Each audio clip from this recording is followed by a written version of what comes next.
ಸ್ನೇಹಿತರೆ, ಇವತ್ತಿನ ವಿಡಿಯೋದಲ್ಲಿ ಫೆಬ್ರವರಿ ತಿಂಗಳಿನಲ್ಲಿ ತುಲಾ ರಾಶಿಯವರ ಭವಿಷ್ಯ ಯಾವ ರೀತಿ ಇರುತ್ತೆ ಅಂತ ತಿಳಿಸ್ಕೊಡ್ತೀನಿ.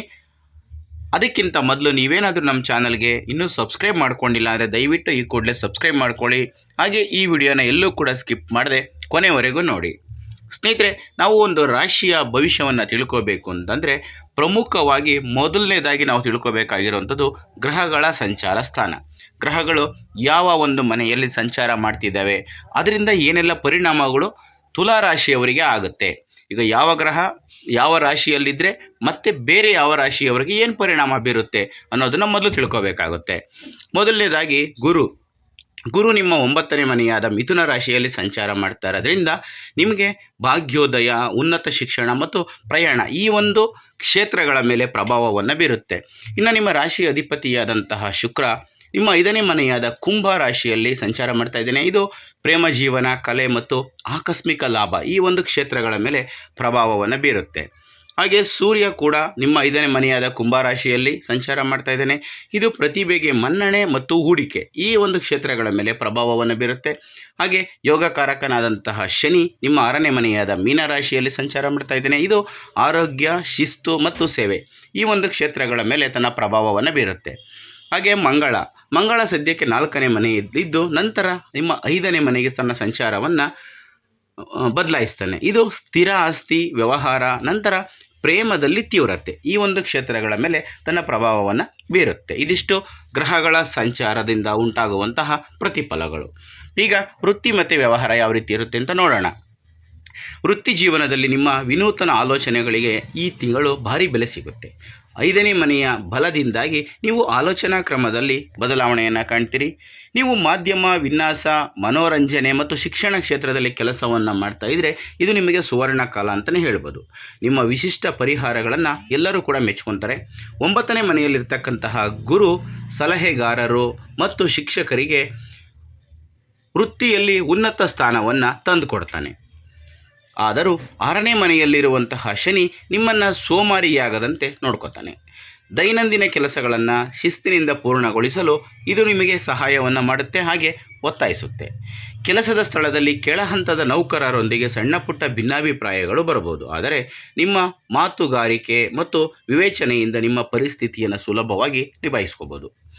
ಆರ್ಥಿಕವಾಗಿ ಇದು ಭರವಸೆಯ ತಿಂಗಳು. ವಿಶೇಷವಾಗಿ ಷೇರು ಮಾರುಕಟ್ಟೆ ಅಥವಾ ವ್ಯಾಪಾರದಲ್ಲಿ ತೊಡಗಿರುವವರಿಗೆ ಶುಭ ಫಲಗಳು ಸಿಗ್ತವೆ. 5ನೇ ಮನೆಯ ಹೂಡಿಕೆಯನ್ನು ಸೂಚಿಸುತ್ತೆ. ಅಲ್ಲಿ ಲಾಭಾಧಿಪತಿಯಾದಂತಹ ಸೂರ್ಯ ಮತ್ತು ರಾಶಿಯ ಅಧಿಪತಿಯಾದಂತಹ ಶುಕ್ರ ಇರುವುದರಿಂದ ಧನಯೋಗ ನಿರ್ಮಾಣವಾಗುತ್ತೆ. ಹಳೆಯ ಹೂಡಿಕೆಗಳಿಂದ ಅಥವಾ ಸೃಜನಶೀಲ ಕೆಲಸಗಳಿಂದ ಕೂಡ ಹಣ ಹರಿದು ಬರುತ್ತೆ.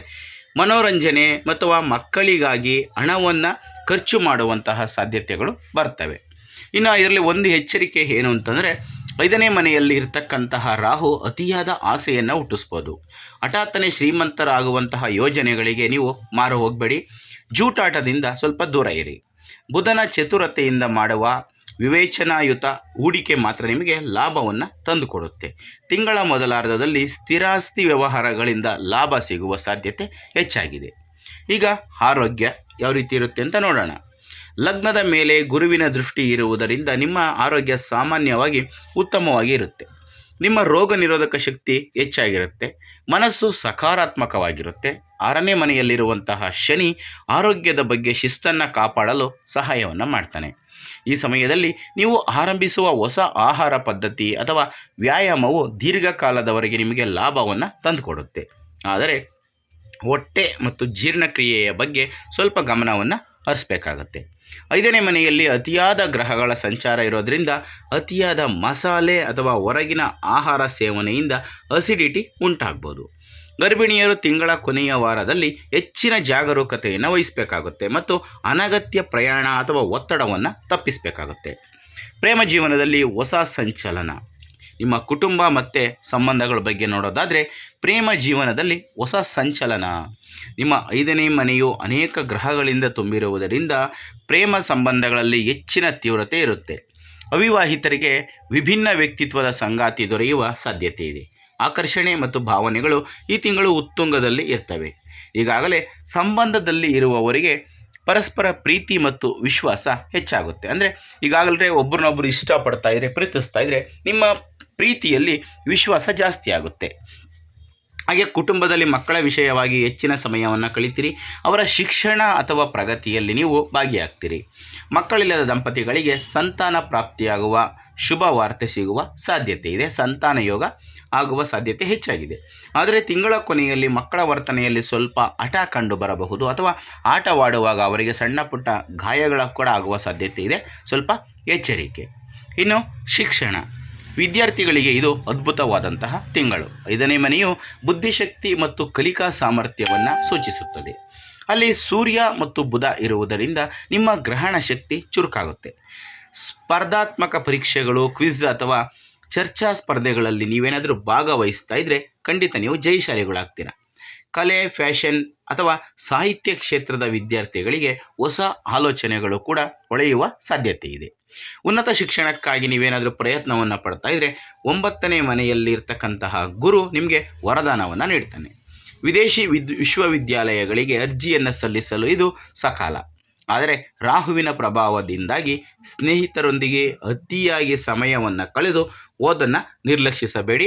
ಆದರೆ ನಿಮಗೆ ಯಾವುದೇ ರೀತಿಯ ಪ್ರತಿಫಲಗಳು ಸಿಗಬೇಕು ಅಂದ್ರೂ ಕೂಡ ನಿಮ್ಮ ಶ್ರಮ ಅಷ್ಟೇ ಮುಖ್ಯವಾಗಿರುತ್ತೆ.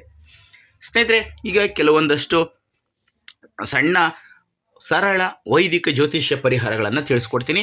ಈ ಅದೃಷ್ಟದ ಅವಧಿಯನ್ನು ಸದುಪಯೋಗ ಪಡಿಸ್ಕೋಬೇಕು ಅಂದರೆ ಮತ್ತು ನಕಾರಾತ್ಮಕ ಶಕ್ತಿಯನ್ನು ತಡಿಬೇಕು ಅಂದರೆ ಈ ತುಲಾರಾಶಿಗೆ ಸಂಬಂಧಪಟ್ಟವರಿಗೆ ನಾನು ತಿಳಿಸ್ಕೊಡುವಂತಹ ಕೆಲವೊಂದಷ್ಟು ಪರಿಹಾರಗಳನ್ನು ಮಾಡ್ಕೋಬಹುದು. ನಿಮ್ಮ ರಾಶಿಯ ಅಧಿಪತಿಯಾದಂತಹ ಶುಕ್ರನ ಬಲವನ್ನು ಹೆಚ್ಚಿಸಲು ಪ್ರತಿ ಶುಕ್ರವಾರ ಲಕ್ಷ್ಮೀ ದೇವಿಗೆ ಬಿಳಿ ಹೂವು ಅಥವಾ ಕಮಲದ ಹೂವನ್ನು ಅರ್ಪಿಸುವುದು ತುಂಬ ಶ್ರೇಯಸ್ಕರ.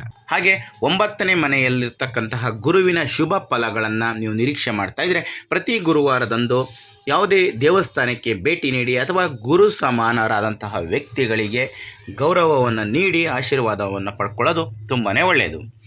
ಹಾಗೆ 5ನೇ ಮನೆಯ ರಾಹುವಿನಿಂದ ಉಂಟಾಗುವ ಕೆಲವೊಂದಷ್ಟು ಗೊಂದಲಗಳನ್ನು ತಡೆಯೋದಕ್ಕೆ ಪ್ರತಿದಿನ ಶಿವನ ಧ್ಯಾನವನ್ನು ಮಾಡಬೇಕಾಗುತ್ತೆ. ಹಾಗೆ ಬಡ ಮಕ್ಕಳಿಗೆ ಶಾಲಾ ಪರಿಕರಗಳನ್ನು ಅಥವಾ ಪುಸ್ತಕ, ಪೆನ್ನು ಈ ಥರದ್ದನ್ನು ದಾನ ಮಾಡೋದ್ರಿಂದ ನಿಮಗೆ ಪಂಚಮ ಭಾವಕ್ಕೆ ಅತ್ಯುತ್ತಮವಾದಂತಹ ಪರಿಹಾರ ಸಿಗುತ್ತೆ. ಸ್ನೇಹಿತರೆ, ಇದಿಷ್ಟು ಇವತ್ತಿನ ವಿಡಿಯೋದಲ್ಲಿನ ಮಾಹಿತಿ. ಈ ಒಂದು ಮಾಹಿತಿ ನಿಮಗೆ ಇಷ್ಟ ಆದರೆ ಈ ವಿಡಿಯೋಗೆ ಒಂದು ಲೈಕ್ ಕೊಡಿ. ಹಾಗೆ ಈ ವಿಡಿಯೋನ ಶೇರ್ ಮಾಡೋದನ್ನು ಯಾವುದೇ ಕಾರಣಕ್ಕೂ ಮರಿಬೇಡಿ. ಇಂಥದ್ದೇ ಮತ್ತಷ್ಟು ಮಾಹಿತಿಗಳಿಗಾಗಿ ನಮ್ಮ ಚಾನಲನ್ನು ಸಬ್ಸ್ಕ್ರೈಬ್ ಮಾಡಿಕೊಂಡು ಪ್ರತಿನಿತ್ಯ ನೋಡ್ತಾ ಇರಿ. ಮುಂದಿನ ವಿಡಿಯೋದಲ್ಲಿ ಮತ್ತೊಂದು ಹೊಸ ರಾಶಿ, ಹೊಸ ವಿಷಯದೊಂದಿಗೆ ಸಿಗ್ತೀನಿ. ಎಲ್ರಿಗೂ ಕೂಡ ಒಳ್ಳೆಯದಾಗಲಿ. ಧನ್ಯವಾದಗಳು.